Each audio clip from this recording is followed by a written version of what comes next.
Alors, je m'appelle Sol Zanetti, je me présente pour Option nationale dans la circonscription de Louis-Hébert. Moi, j'enseigne la philosophie au campus Notre-Dame-de-Foy, ici à Saint-Augustin. J'ai grandi à Sainte-Ursule, un quartier de Sainte-Foy.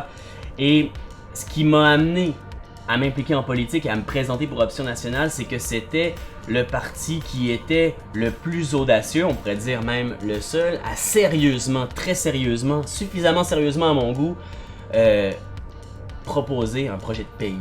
C'est le pays, le parti le plus indépendantiste, et c'est ce qui m'a rallié à ce parti-là, parce que la dépendance a duré trop longtemps. Ce qui m'a amené à m'engager en politique, en fait, c'était pour moi la suite logique d'un militantisme de plus longue date. Pourquoi est-ce que je me suis mis à m'impliquer puis à militer dans le monde dans lequel je vivais? Ben, c'est parce que il y a des choses que, en fait, c'est l'information. L'information, je me suis informé, je m'informais, l'information s'imposait à moi, puis il y a des choses que je pouvais pas accepter du monde dans lequel on est, des choses qui m'apparaissent inacceptables, indignes, puis je pouvais pas tolérer que ça se passe tout seul dans l'indifférence. Alors, les premières formes du militantisme, c'est tout simplement d'en parler à ses amis, à sa famille, d'avoir des discussions de famille autour de la table. Ça passe après ça à diffuser des informations par courriel qui pour mobiliser les gens, à participer à des manifestations, à organiser des comités de mobilisation. C'est ça la base du militantisme.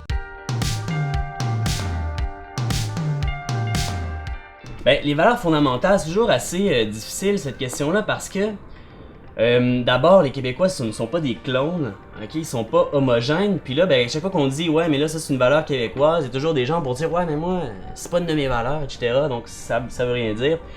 Mais les Québécois sont quand même un peuple distinct. Puis ça sur quoi je me base pour dire quelles sont ce que je pense les valeurs québécoises, c'est finalement l'observation des faits. T'sais, on peut voir ce que les gens disent, ils vont dire ah moi ça c'est une de mes valeurs, etc. Mais regardons ce qu'ont fait les Québécois dans le dernier siècle, puis dans les derniers siècles, en les comparant aux autres, puis c'est comme ça qu'on voit c'est quoi les valeurs. Okay? Si on regarde le Québec d'aujourd'hui, c'est un Québec qui est beaucoup plus solidaire, okay, que la majorité des États d'Amérique du Nord. Je parle de toutes les autres provinces canadiennes et aussi des États des États-Unis. C'est une terre d'accueil, mais ça je pense que c'est un trait nord-américain en général. On a quelque chose de très écologiste. Okay? Il y a des valeurs très écologistes au Québec. Puis ça s'explique, c'est pas juste parce qu'on est particulièrement vertueux, c'est parce qu'on a un contexte naturel qui nous favorise, la faible émission de gaz à effet de serre à cause de toutes les richesses qu'on a, l'hydroélectricité, le potentiel éolien, tout ça. Alors on est très écologiste, et aussi une des valeurs qui semblent être partagées par les Québécois, c'est l'humilité. Je pense que les Québécois n'aiment pas les gens prétentieux, ils aiment les gens qui sont humbles, puis les grands héros du Québec ont été des gens qu'on a reconnus pour leur humilité. Je pense que c'est les quatre choses que je dirais. Solidarité, accueil, écologie et humilité.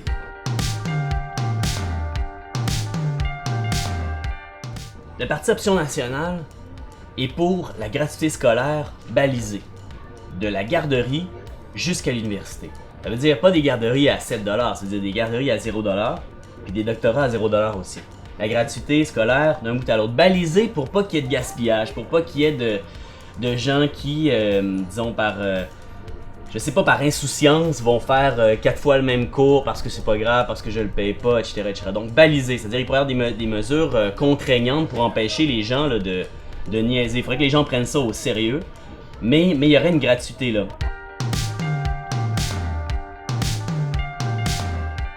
Alors tout d'abord, les réformes du système démocratique qu'on propose, ensuite le vote à 16 ans. Les réformes du système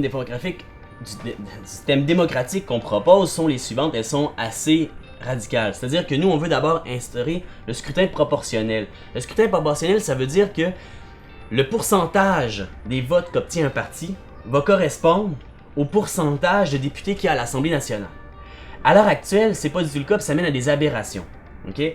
Il y a un parti qui a par exemple 8 ou 10% des voix, il y a moins d'1% des députés à l'Assemblée nationale.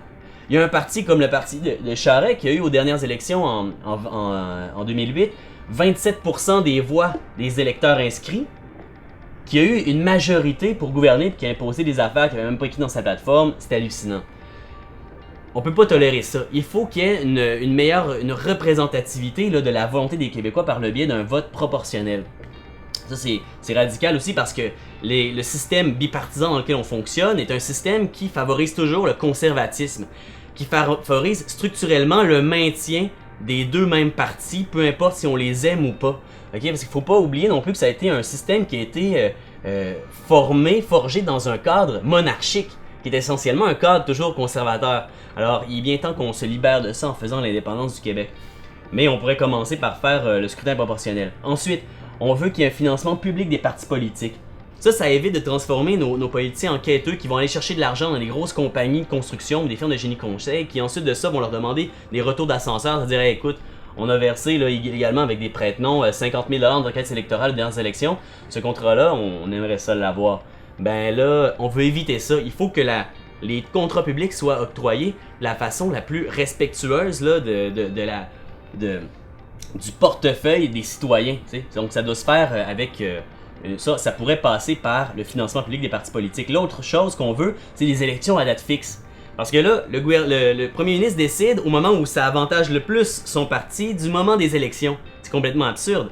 Pour ce qui est du vote à 16 ans, ma position personnelle, nous, à Option nationale, on propose pas d'abaisser le vote à 16 ans. Là, et ma position personnelle non plus, ben là-dessus c'est la même. En fait, je pense pas que ce soit une bonne idée pour la raison suivante. J'ai beaucoup de respect pour la jeunesse, ok, pour la maturité des gens qui ont entre 16 et 18 ans. La seule chose, c'est que je pense que le vote, c'est un exercice de gouvernance citoyen, ok? Et on exige de nos gouvernants qu'ils sachent beaucoup de choses, on exige qu'ils aient une expérience de la vie du Québec, de la vie politique, pour pouvoir mieux nous gouverner. Et je pense qu'on doit exiger la même chose de nos votants. Et puis, entre 16 et 18 ans, là, tout ce qu'on acquiert à l'école, de connaissances sur le monde dans lequel on vit, notre compréhension qu'on acquiert de l'économie, de la politique, de l'avenir de notre histoire, elle est grande et ça fait de nous, en 2 ans, potentiellement, de bien meilleurs électeurs. Pas que moi, à 16 ans, peut-être j'aurais été prêt à voter, je connais plein de gens qui auraient été prêts à voter à 16 ans, mais ce sont des exceptions, et dans un système comme le nôtre, on doit se baser sur des généralités. Alors moi je dis, il faut attendre que les gens soient le plus compétents possible. Puis des fois, c'est pas seulement à l'école qu'on acquiert cette compétence-là, ça peut être quelqu'un qui est passionné, autodidacte, qui lit les journaux énormément. Parfait, excellent électeur, mais on doit attendre, je pense, à 18 ans pour ça. Je pense que la plus belle chose qu'on pourrait faire pour unir les générations au Québec, comme pour unir n'importe qui, c'est de faire des projets ensemble. Puis nous, le projet qu'on propose à Option nationale, ben, c'est de faire un pays. C'est un sacré beau projet. C'est un sacré gros projet. Et je pense que c'est la meilleure chose qu'on pourrait faire pour s'unir entre les générations. Le militantisme autour d'une cause, autour d'une idée, autour d'un idéal, c'est quelque chose de très rassembleur. On l'a vu dans le printemps québécois.